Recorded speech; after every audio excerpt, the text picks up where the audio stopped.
11th पूरा बर्बाद कर दिया, 12th भी आधा बर्बाद हो गया है, लेकिन मुझे आईआईटी जाना है, क्या पॉसिबल है? तुम्हें पता है रिपीटर्स के जो बच्चे होते हैं उनका सिलेक्शन 12th वाले बच्चे से ज्यादा होता है। अगर 12th का अकेले में वेटेज की बात करें तो 55% सिलेबस आता है, तो आगे का अगर 25% और पीछे का अगर 10 से 15% भी आप कर लेते हो तो आपका आईआईटी में हो जाएगा। 12th वैसे भी आपको स्ट्रॉन्ग करना पड़ेगा क्योंकि आपको बोर्ड का एग्जाम देना है, लेकिन बैकअप फॉर्म्स के लिए कुछ प्राइवेट कॉलेजेस के फॉर्म्स भरने, तो ये सारे कंफ्यूजन अभी आपके माइंड में चल रहे होंगे, तो इस वीडियो में आपको सबका आंसर मिल जाएगा। तो चैनल पे नए हो तो सब्सक्राइब करें और चलिए वीडियो को स्टार्ट करते हैं। So hello everyone, so this is Mrityunjay, chemistry faculty in resonance, और आज का वीडियो काफी ज्यादा स्पेशल है क्योंकि बच्चे अभी बहुत ज्यादा डरे हुए हैं। अब जेईई का डेट शीट कभी भी रिलीज हो सकता है। कुछ बच्चे हैं जिनकी प्रिपरेशन पूरी हो चुकी है, कुछ बच्चे जिनका कुछ भी नहीं हुआ है। तो मैं सारे स्टूडेंट्स को 3 कैटेगरी में डिवाइड करना चाहता हूं। पहला वो कैटेगरी जिन्होंने 11th पूरा बर्बाद कर रखा है, 12th का भी आधा बर्बाद कर रखा है, तो इनके लिए आईआईटी करना काफी मुश्किल होगा, लेकिन ऐसा नहीं है कि पॉसिबल ही नहीं,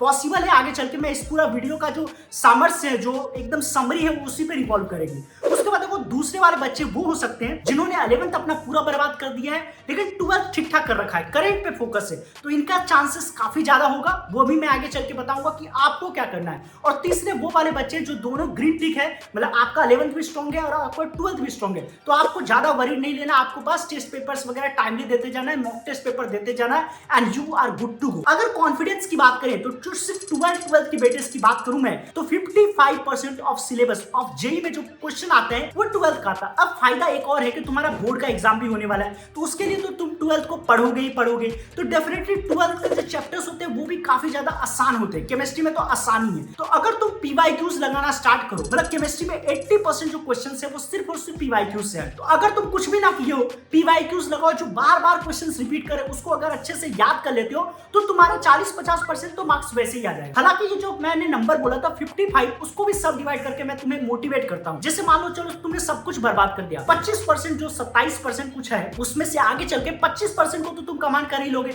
और पीछे का मैं मान लेता हूं 10 से 15% तो तुम्हें आता होगा ना। अगर तुम्हारे आईआईटी के एग्जाम में 40% आ गया ना भाई, तो तुम्हें आईआईटी मिलने से कोई नहीं रोक सकता। तो देखो अभी भी पॉसिबिलिटी है, ऐसा है ही नहीं कि अभी नहीं हो सकता, लेकिन थोड़ा सा काम करना पड़ेगा। अब एक भी दिन आप बर्बाद नहीं कर सकते, एक भी सेकंड बर्बाद नहीं कर सकते, और एक भी मोमेंट आप डिमोटिवेट नहीं हो सकते, क्योंकि अगर आप डिमोटिवेट हुए तो जो आपका जो आईआईटी का सफर है ना वो वहीं पे खत्म हो जाएगा। उसके बाद जो नेक्स्ट वाली बात है, जैसे एक एग्जांपल के तौर पे मैं बताऊं, जैसे एग्जाम आ रहा होता है तो हम 2 दिन में सब कुछ रिवाइज कर लेते हैं ना, लेकिन अगर नॉर्मल डे पे बोला जाए कि पेपर है तो कभी आप कर पाओगे? तो आपको जितना ज्यादा टाइम मिलेगा ना उतना ही कम मिलेगा। कुछ बच्चे ऐसे भी होते हैं जो 6th क्लास से लेकर के 12th क्लास तक पढ़ते हैं, फिर भी उनका आईआईटी नहीं होता है, और कुछ बच्चे ऐसे होते हैं जो गांव वगैरह में पढ़ते हैं, सिर्फ रिपीट करने के लिए आते हैं, उनका भी आईआईटी हो जाता है। तो ये मैटर नहीं करता है कि टाइम कितना मिला है, ये मैटर ये करता है कि हमारी एफर्ट कितनी ज्यादा है। क्वालिटी पे वर्क करो रेदर देन क्वांटिटी पे, और वही मैं समझाना चाह रहा हूं। उसके बाद देखो रिपीटर्स का एग्जांपल मैंने ऑलमोस्ट दे ही दिया है कि उनको मुश्किल से 6 महीने का टाइम मिलता है, फिर भी वो सिलेक्शन देते हैं, और रिपीटर्स की जो सिलेक्शन रेशियो है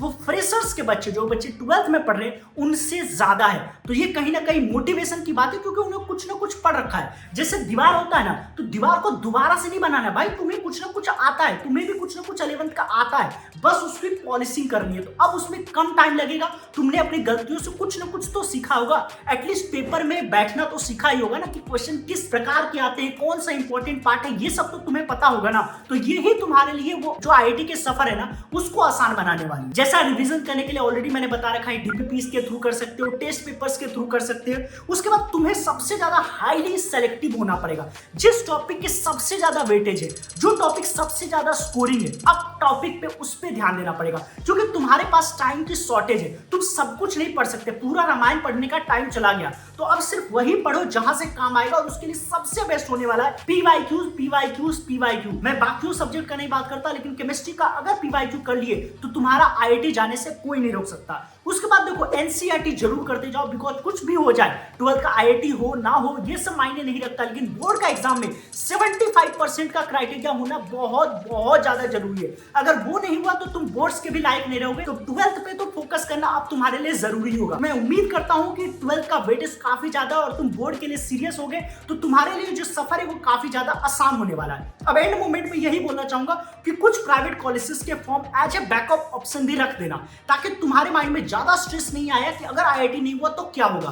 तो यहीं पे वीडियो को काफी शॉर्ट रखते हैं। मेरा ये कहना है कि मुश्किल है थोड़ा सा, लेकिन नामुमकिन नहीं। अगर तुम डिटरमाइंड हो, अगर तुम्हारे माइंड में क्लियर है कि मुझे ये आईआईटी में जाना है, तो आपको आईआईटी जाने से कोई नहीं रोक सकता। चैनल पे नए हो तो सब्सक्राइब कर देना, और ऐसे ही अमेजिंग कंटेंट के लिए आप कमेंट सेक्शन में बता सकते हो कि नेक्स्ट टॉपिक पे किस वीडियो चाहिए। तो मिलता हूं किसी नेक्स्ट वीडियो में। Okay bye, thank you.